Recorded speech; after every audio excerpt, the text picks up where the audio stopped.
The scent of white lilies and betrayal hangs heavy in the air. It clings to the satin tablecloths, the delicate lace on my brother's new wife's dress, the polished shoes of the guests dancing just moments ago. Now, the music has stopped. A microphone squeals, a sharp, ugly sound that cuts through the festive murmur. All eyes turn to the small platform where my husband stands, holding a different woman's hand. A hand that isn't mine. He's smiling that big, confident smile. The one that used to melt me. The one that now looks like a mask, slick and fake.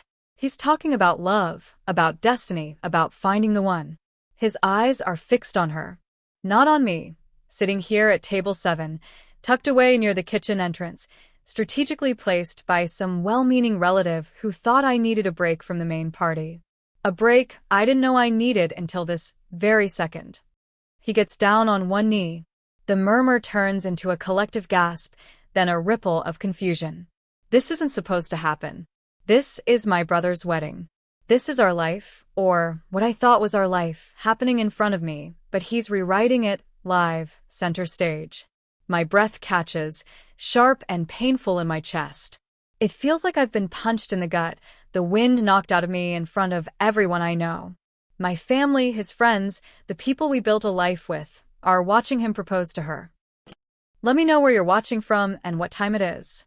And if you haven't already, please subscribe. It helps me more than you know. Just a few months ago, my life felt settled. Not perfect, maybe. Whose is? But comfortable. Predictable. We had the house, the 2 cars, the annoying but lovable dog, the shared routines. Coffee in the morning, the same side of the bed every night, arguing about whose turn it was to take out the trash. The easy rhythm of a decade together. We weren't the starry-eyed couple anymore, but there was a deep current of affection, of shared history, of mutual reliance. Or so I believed. My world revolved around the small, ordinary moments that make up a life. Planning weekend trips we sometimes took, sometimes didn't. Debating paint colors for the living room we never got around to repainting. Helping my brother plan this wedding, watching him fall head over heels, feeling a quiet, steady happiness for him, and a sense of belonging. Part of a family unit, solid and enduring. He was my constant, my anchor. We met young, grew up together in many ways. Navigated careers, family drama, health scares, minor victories, small failures. He was the first person I called with good news, the shoulder I cried on during bad. His presence in my life was like gravity, unnoticed until it was gone. I trusted him implicitly. He was my husband. The word itself felt sacred, a promise whispered into the universe. I remember sitting on the couch with him one night, watching some terrible reality TV show, his arm around me, the dog snoring at our feet. He kissed the top of my head and mumbled something about being lucky. I remember feeling a surge of warmth, of contentment. This is it, I thought. This is the quiet, enduring happiness people talk about. It wasn't fireworks every day, but it was real. It was ours. The first cracks were subtle.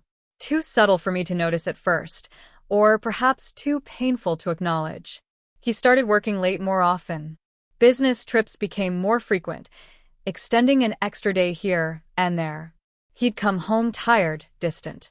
His phone was suddenly glued to his hand, face down on tables. He'd flinch if I reached for it.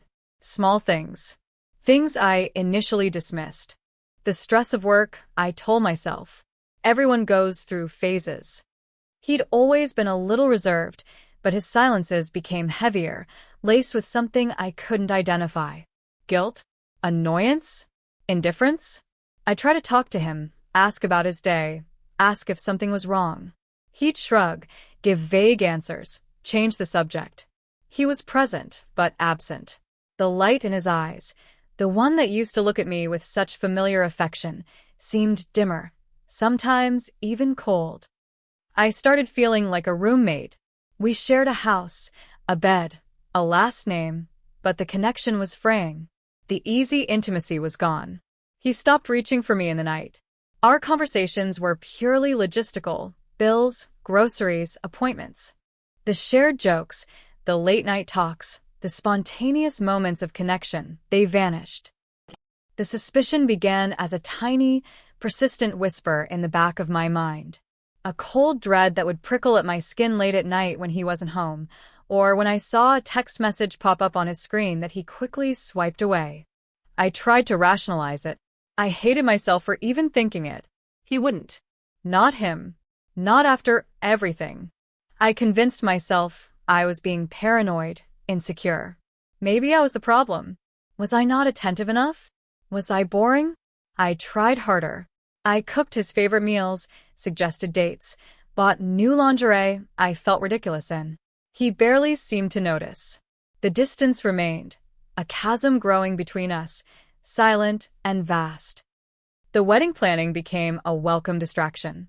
Focusing on my brother's happiness, the joy of two people truly in love, offered a stark contrast to the emptiness I felt creeping into my own life.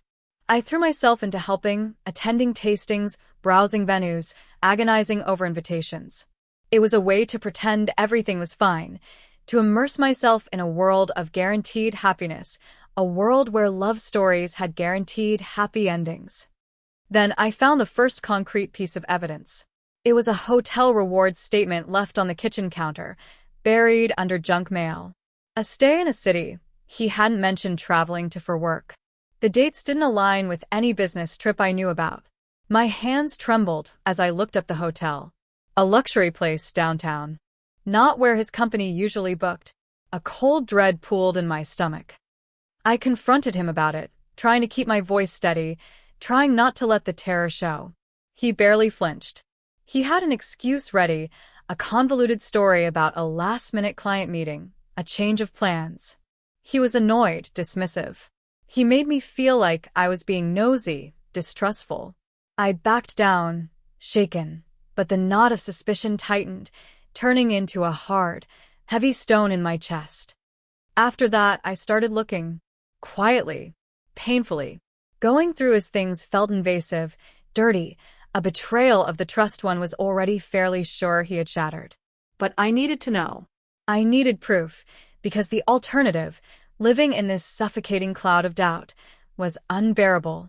Late at night, while he slept, I'd look through his laptop history, his phone bills, the pockets of his coats.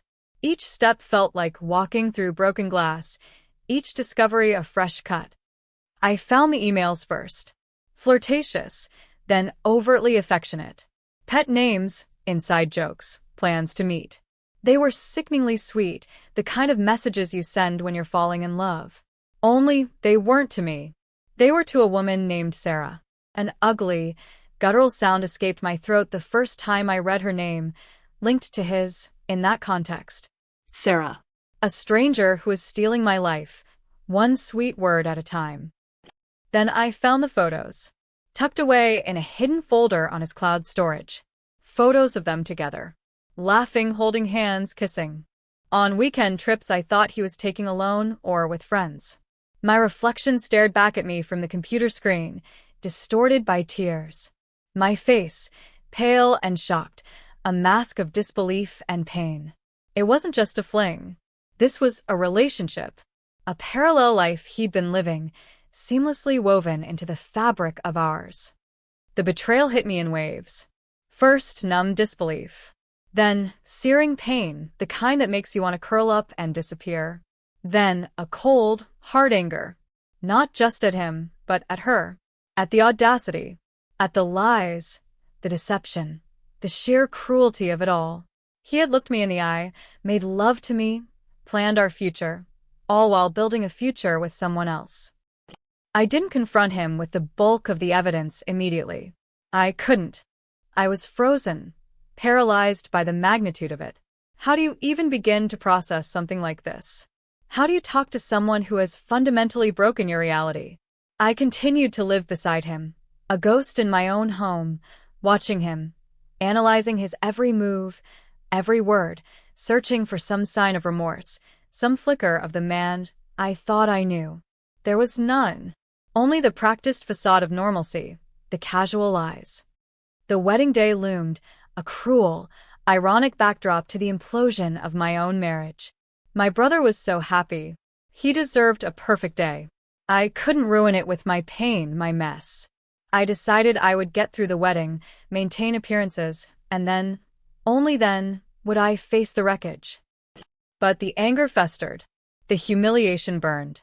The idea of him walking around, pretending to be my devoted husband in front of everyone, while planning his future with someone else, it became unbearable. Especially knowing she would likely be there. A guest, perhaps invited by him, or maybe even a friend of the family I somehow didn't know. The thought of seeing her, the woman he chose over me, made my blood boil. I started formulating a plan. Not just to confront him, but to expose the truth. Not just to end it, but to make him feel the consequences of his actions. Publicly. Painfully. The wedding, I realized with a chilling certainty, offered the perfect stage. It was a gathering of our entire world, family, friends, colleagues. If he wanted to play games with my life, I would play one last game with his. Gathering the evidence became a mission.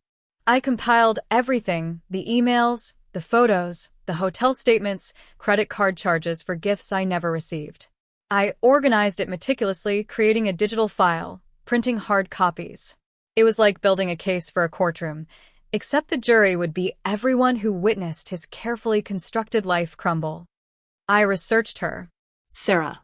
Found her on social media.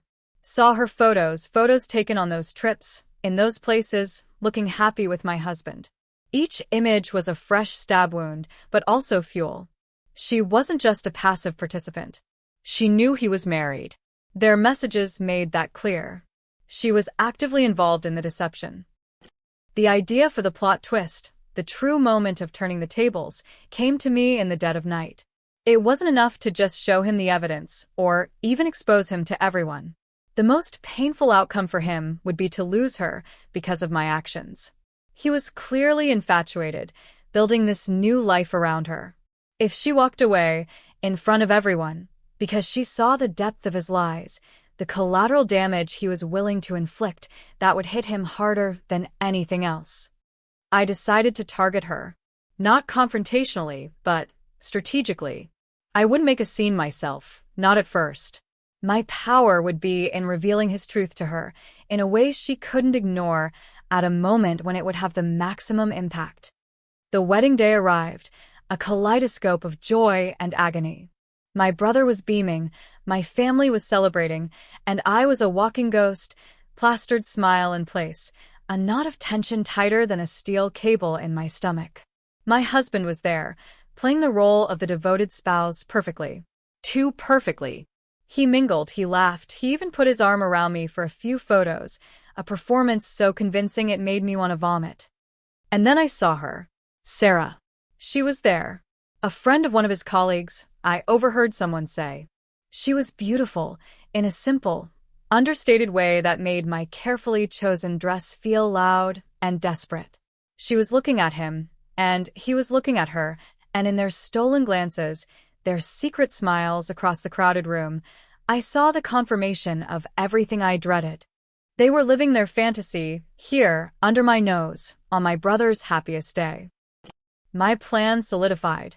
I had printed out the most damning pieces of evidence. A selection of emails, a couple photos, the hotel bill with both their names on it.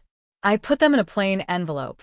I needed to get it to her, discreetly, before his inevitable, sickening public declaration. During the reception, while people were distracted by speeches, I saw my opportunity. Sarah was standing near the bar, momentarily alone.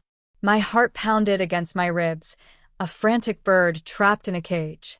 My hands were clammy. What if I couldn't do it? What if it backfired? But the image of him proposing to her, of them walking away together, starting their new life on the ruins of mine, fueled my resolve. I walked towards her, trying to look casual. As I passed, I brushed against her, fumbling slightly. "Oh, excuse me," I murmured, dropping the envelope at her feet as if by accident. "You dropped this." I think it was a stupid line, but in the chaos of the moment, maybe she wouldn't question it. She bent down, a polite smile on her face. "Oh, thank you." She picked up the envelope, looking confused. It wasn't hers. As she started to hand it back, I gave her a tight, significant look, my eyes locking with hers for just a second. Maybe. Just take a look inside, I said softly, my voice barely a whisper above the ambient noise. It might be important. I didn't wait for her response. I turned and walked away, my legs feeling like lead. I found my seat at table 7, my heart hammering. I watched her from across the room. She looked puzzled for a moment, then curious. She opened the envelope. Her eyes widened as she looked at the contents. The smile vanished from her face. Her hand flew to her mouth. I saw her read snippets of the emails, flick through the photos. Her head snapped up, and she looked directly at him. My husband, who was across the room, still laughing, still oblivious. He caught her eye and gave her a small, secret smile. A smile of reassurance, of shared anticipation. The smile of a man completely unaware that his world was about to implode. Sarah's expression shifted from shock to something else. Anger? Disgust? Her jaw tightened.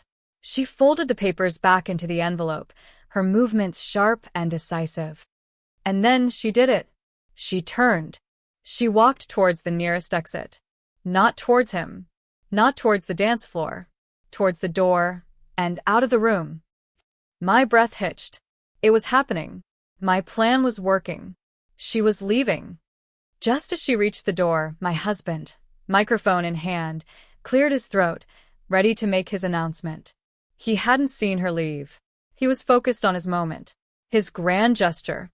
"Excuse me, everyone," he boomed, his voice amplified, capturing the attention of the entire room. The music faded completely. All eyes were on him. He beamed, holding out the small velvet box. "Many of you know how much I love." He paused, scanning the room, looking for her. His eyes darted around, searching the faces of the guests. A flicker of confusion crossed his face. Where was she? "I love Sarah," he finished, his voice slightly less confident, a note of confusion creeping in. He held out the ring box. "And tonight, in front of all our friends and family, on this beautiful occasion celebrating love." He was still searching the room for her.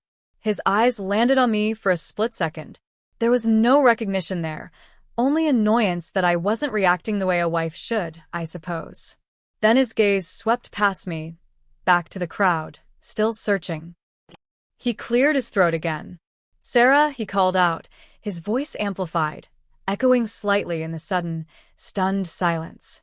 "Sarah, where did you go?" The guests looked around, following his gaze. Whispers started. "Sarah? Who's Sarah? Isn't his wife right there?" The confusion in the room was palpable, quickly turning into an uncomfortable, tense silence. My brother, standing with his new wife, looked bewildered. My parents looked horrified. My friends looked from him to me, their faces a mixture of shock and dawning comprehension. He was starting to sweat. His eyes were wide now, a frantic, panicked look replacing the arrogant confidence of moments ago. He saw the envelope lying on the floor near the exit, where Sarah must have dropped it on her way out. He saw my face at table 7, calm, observing, a tiny, almost imperceptible smile playing on my lips. He saw the confirmation in my eyes. The air seemed to leave the room. The silence stretched, heavy and suffocating. He stood there on one knee, holding out a ring intended for a woman who had just walked out because of the truth I had revealed. The woman he had publicly declared his love for, in front of his wife, his family, his friends, was gone. The realization dawned on him, a crushing wave. The public declaration of love, the intended grand romantic gesture, had become a horrific, humiliating spectacle. His future, the one he'd meticulously planned, the one built on my pain and his lies, was dissolving before his eyes. Sarah was gone. I was still here, watching him, witness to his self-destruction. His face contorted. The color drained from it, leaving it ashen. His hand holding the ring box began to tremble violently. He opened his mouth, but no sound came out. He looked around the room again, at the faces staring back at him, pity, confusion, horror, and on my face, a cold, hard satisfaction. And then, slowly at first, then with terrifying speed, he began to collapse. His eyes rolled back. His body swayed, listing to one side. The microphone slipped from his hand and clattered loudly on the platform. The ring box fell, the small diamond ring tumbling out onto the floor near his knees. He pitched forward, collapsing onto the platform with a thud. Chaos erupted. Screams. People rushing forward. My brother and his new wife ran towards him, faces etched with panic. My family surged forward. I remained seated at table 7, watching the scene unfold as if from a great distance. The sound of shouting, of people calling his name, of someone shouting for a doctor, washed over me. It was a cacophony of panic and confusion. Medics were called. Guests were ushered away from the platform. The festive atmosphere was shattered, replaced by the grim reality of a medical emergency and the lingering, poisonous air of betrayal. He was attended to, then carefully moved onto a stretcher, paramedics working over him. As they wheeled him past table 7, his eyes, though unfocused, seemed to land on me for a moment. There was no anger there, only a profound, vacant shock. He had lost everything. His wife, his mistress, his dignity, his carefully constructed double life, all gone in a single, devastating moment I had orchestrated. The aftermath was a blur of hushed tones, worried faces, and the smell of antiseptic mixing incongruously with the lingering scent of lilies. My brother's wedding, which had promised so much joy, ended abruptly, the reception cancelled, guests leaving in shock. I didn't go to the hospital with him. No one expected me to. Some family members looked at me with concern, others with a quiet understanding. A few, those who were closer to him, perhaps with a hint of suspicion.